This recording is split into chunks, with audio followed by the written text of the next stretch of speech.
there's a song, and when I discovered the song, it was through Tom Petty, and I think I heard Patti Smith play it. But it's originally the Birds, and it's called "So You Want to Be a Rock and Roll Star." And the chords in it. I'm not some great musician, but I can hang. Um, like a punk rocker, I probably know about 5 or 6 chords, and I can play the hell out of them. But I was originally a bass player anyway, so there you go. But anyway, but the song, it's got G and A chords, kind of feels like upbeat, and they go through and they're like, okay, you want to be a rock and roll star, get a guitar, learn how to play. When your pants fit, you'll be okay. Then you get an agent, he won't let you down. You become famous, and then get in throughout of those lyrics and the song progresses. Every now and then they throw in a little E chord, and then you get down to the last, you know, set of lines and sort of questioning. It's the fortune and fame and all the acclaim and was it a strange game? Was it worth it? But let's remember, you're a little insane, but you are now a rock and roll star. And with that little E chord in there, there's just this tinge of darkness, of the greatness and the dream of being a rock and roll star. And that's what comic collecting is. So you want to be a comic book collector. Okay?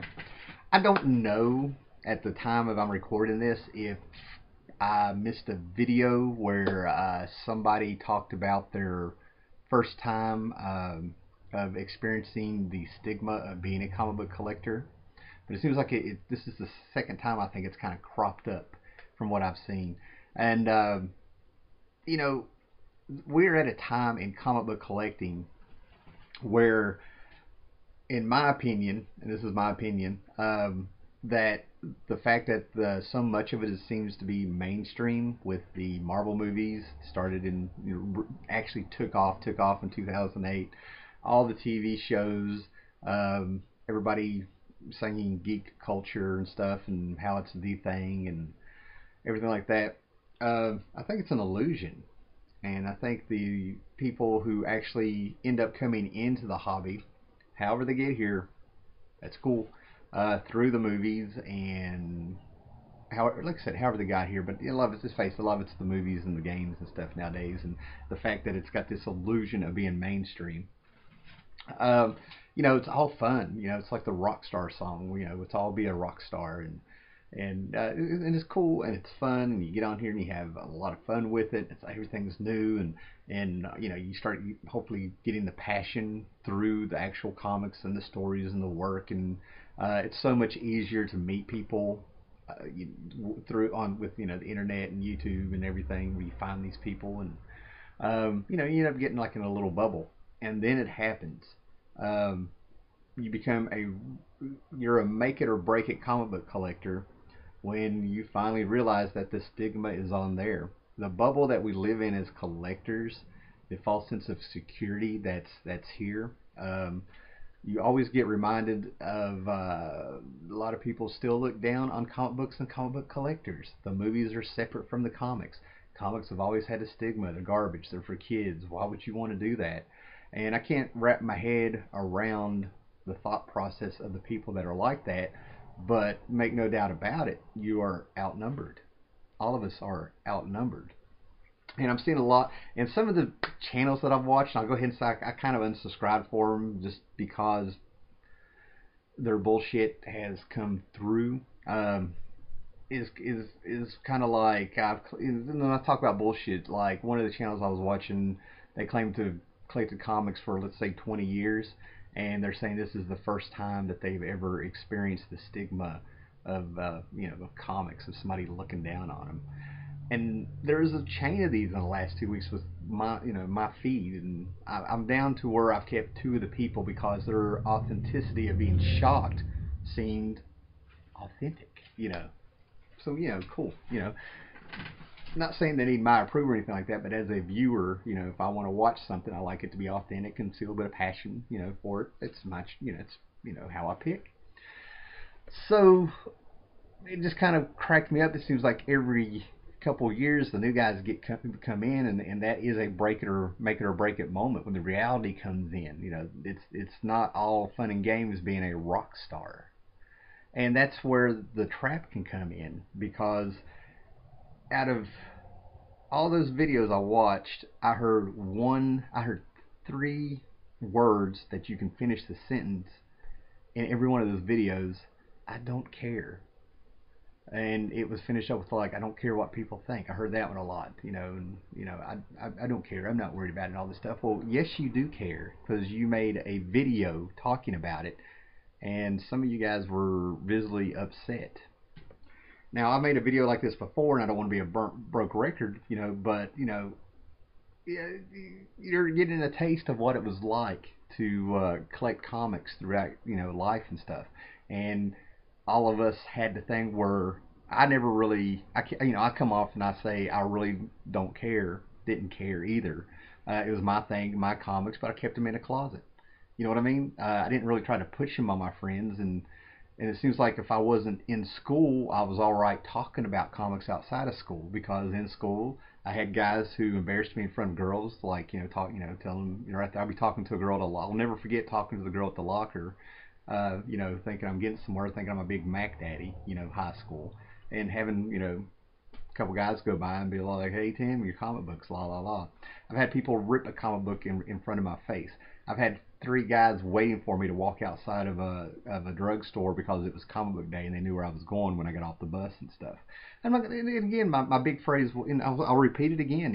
It was not Vietnam. This stuff wasn't scarring, man. But in those adolescent years and stuff, things are a bit more life and death. With the way they feel and stuff. But honestly, that stuff probably lasted in my head for 5 minutes. Because with human nature, what you have to remember is, or think of your most embarrassing moment of your life, and you're going to realize you're the only one really keeping that memory alive unless you remind other people of it. Okay, this may make sense. So for the people who are experiencing the stigma of being a comic book collector finally, of comics and stuff, and that it's not all mainstream, and the illusion is starting to dissipate and you're meeting new people, welcome to the club. And it's a part where my advice is to get some tough skin, because you're going to run across it. There's no stopping it. It's all about how you handle yourself. Because when that you are a comic book collector, the perfect way that I can put it is, when I was in the military, they gave a speech. They got it all out of the way. Different people from around the country, all different colored people, people from the South, people from the cities, black, white, Hispanic, Puerto Rican. I mean, everything was there, however you want to put it, stuff. And we got told, you are all green. There are no other colors. There are no men and women. You are all green. And that's what we all are as comic book collectors. Okay, once you have become a comic book collector, your ass has been drafted. Okay, the only difference between the way people have joined the army, being drafted and enlisted, and being the stigma of the comic book collector is it's other people outside of the comic book collecting that are bunching you with us. Okay, it's out of your control, because there is nobody to fight on this. You cannot fight ignorance. Okay, they are not organized. They all don't get together for lunches and get online and stuff and put down comic book collectors. Basically what happens is, once somebody has been in your face and they discover you're a comic book collector, they may talk about you a little bit as they're walking away, but by the time they get in that car and they have drove to the next place, you are forgotten, and you're the one carrying that "I just got dissed," or whatever. Okay, the only thing you do is handle yourself. It's really not that big a deal. Comic books were counterculture. Okay, by not being accepted by the masses and stuff, comic books were able to go other places, because there was no real expectation. That's what made them cool. That's what gave it a freedom of creativity and stuff to go places and stuff. And if you're one of those people who has to have the approval of complete strangers and other people, or you're all right having people you call close friends who don't seem to be returning the favor by accepting what you do, they can rib you about it, but they're your friends, and that the boundaries with them, and you get it. You get it. But you need to get another hobby.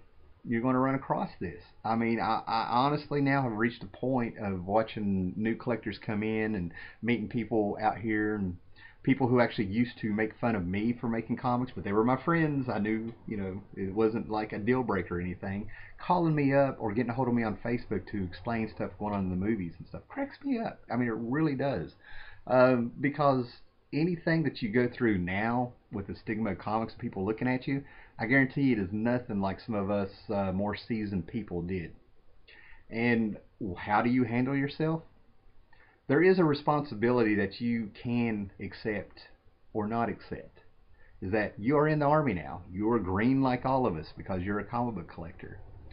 But think about somebody who has been bitten by a dog. Okay? How you handle yourself with somebody who's coming at you is like a person who's been bitten by a dog. If you handle it the wrong way and you go off on that person the wrong way, they're going to think all dogs are like that. Like if a person gets bit by a dog, they're going to think all dogs are bad and all dogs are going to bite them. That's human nature and stuff, right? So you're in control of that, how you handle yourself. Why pick a battle where you're going to, you can't argue with ignorance. I mean, try it. Try it. You're going to waste all your energy. It's going to be on your mind more, and they've already forgotten about it and moved on. You know what I'm saying? And we are talking about just the section comics and stuff, right? So a lot of us more seasoned guys, I don't want to really speak for all of us and stuff, but I think after a few things, even in the last video I shot about, a little bit of the stigma and stuff, there's people who either don't like me or we just see things in a different point of view. This was the one thing where I know they were nodding and had a little bit of a grin on their face because they were like saying it. Getting mad at somebody saying stuff like this is not a big secret. This is not something that, I found in one panel of a comic book and now I know the secret and I can show everybody. This is something behind the scenes I know about and stuff. This is like the weatherman telling you it's raining outside. You just, you just saw the rain for yourself instead of having somebody tell you. You can't get mad at the weatherman. He didn't make it rain. He just told you it's raining. And that's how I feel about it and stuff. So, you know, this is a make it or break it moment for some of you, man. Are you going to stick to the comics? Okay? Or are you going to try to pick a battle? Or are you going to just kind of give up and act like you never did this before? Or hide them and stuff. So, yeah, welcome to being a comic book collector. Okay? Congratulations, you're there. And welcome to the Army.